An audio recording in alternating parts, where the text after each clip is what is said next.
মা, আমি মাছ ধরতে গেলাম, কিছুক্ষণ পরে মাছ নিয়ে আসবো। আজ গরম গরম মাছ আর ভাত খাবো, বহুত দিন পরে খাবো। আজ অনেক মজা হবে, মজা করে খাবো।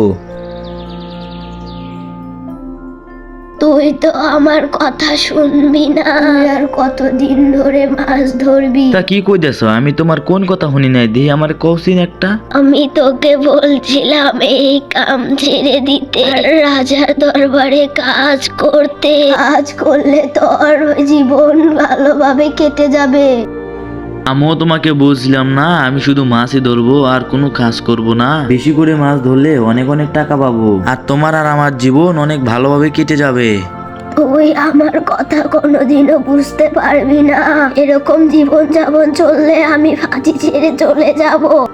দেখো, আমি কিন্তু অনেক ভালো করে মন নিয়ে কামে যেতেছি। এখন তুমি আমার কোনো কথা বলো না, নালে কিন্তু আমার মেয়েটা কিন্তু চেকড়ে যাবে। আর আমাকে এটা বলো, তুমি সবসময় বাড়ি ছেড়ে যাওয়ার কথা বলো কেন? শেষবারের মতন বলে দে, তুই আমার কথা শুনবি নাকি শুনবি না? আরে মা, আমি তোমার কথা শুনতে পারবো না, কারণ এটা আমার পেশা হয়ে গেছে বর্তমানে। এটা তুমি বুঝতে পারতাছো না কেন? আর যাই হোক, আমার এবার মাছ ধরার সময় হয়ে গেছে, আমি মাছ ধরতে গেলাম। অত যেদি আমার ছেলে কথাই শোনে না, একে নিয়ে আমি কি করব?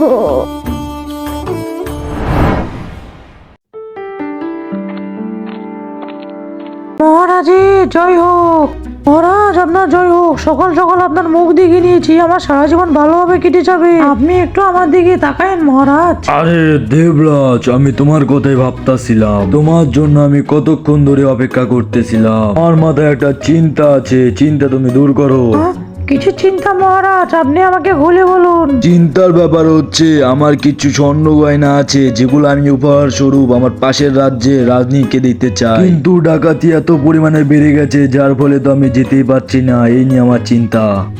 ও, এই চিন্তা, এটা আপনি আমাকে আগে বলবেন না মহারাজ। এই কাজটি একটি মাধ্যমে করা যাবে, আর সেই মাধ্যমটি হচ্ছে এমন ভাবে সাধারণ ভাবে যেতে হবে যেন ডাকাত আমাদেরকে দেখে কোনো বড় লোক না ভাবে। আর এই কাম কোনো গরিব ব্যক্তি এবং তাকে একলা করতে হবে। কিন্তু জানে ঝুঁকি নিয়ে কে করবে এমন কাজ? এটাই তো আমার বড় সমস্যা। হ্যাঁ, এটাই তো আসার সময়, টাকা মেরে খান মহারাজে। এই সময় নষ্ট করা যাবে না। আরে দেবরাজ, কিছু তো বলো, কি হয়ে গেল তোমার? আমি বহু চিন্তায় আছি, কিছু তো আমাকে বলো।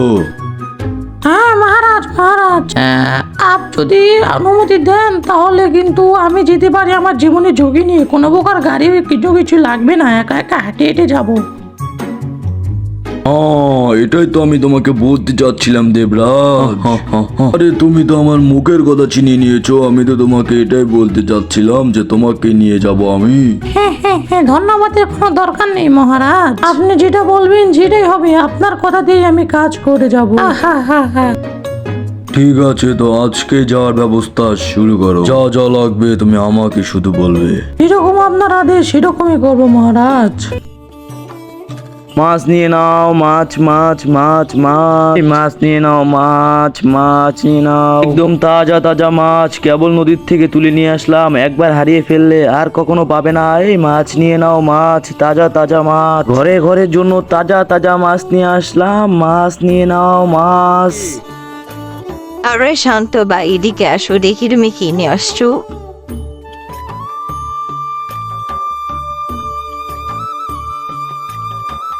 আরে এই দেখো কাকি, অনেকগুলো মাছ আছে। কোন মাছ নিবা তুমি? আমাকে একবার বলো। তুমি এই বাটা মাছটা নাও, এটা অনেক ভালো হবে, বাটা মাছ। আরে শান্ত ভাই, তুমি মাছ বেচা শুরু করে দিছো। আমাদের গ্রামে তো মাছ আর কেউ বেচি না, তুমি মাছ বেচা শুরু করে দিছো, অনেক ভালো হয়েছে। মাছ কিনতে আগে এই বাজারে যেতে হতো।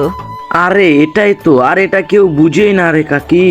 আমি এখন মাছ বেচতে এসেছি, আমার মা আমার উপর রেগে আছে কারণ আমি মাছ বেচতেছি কেন গ্রামে গ্রামে ঘুরে। কেন নারাজ কেন তোমার মা? আরে মা চায় হচ্ছে আমি যেন রাজমহলে রাজার দরবারে কাজ করি, কিন্তু আমার তো পেশা মাছ ধরা, আমি তো মাছই ধরবো না। কিন্তু এটা আমার মা বুঝতেই চায় না। এরকম সমস্যা তোমার মায়ের সাথে আমার অনেকদিন ধরে করতে হয় না, না হলে না তোমার মাকে আমি বুঝিয়ে বলতাম। এবার ঠিক হবে কাকি, তুমি আমার মায়ের সাথে একবার কথা বলো, তাহলে মনে হয় আমার মা রাজি হয়ে যাবে আর আমাকে রাজার দরবারে কাজ করতে বলবে না। আর মায়ের কথা অমান্য করলে মা শুধু বলে বাড়ি ছেড়ে চলে যাবে, বাড়ি ছেড়ে চলে যাবে, আর কোনো কথাই পায় না। আচ্ছা কাকি, তুমি মাছ নিলে মাছ নাও, অনেক অনেক মাছ আছে।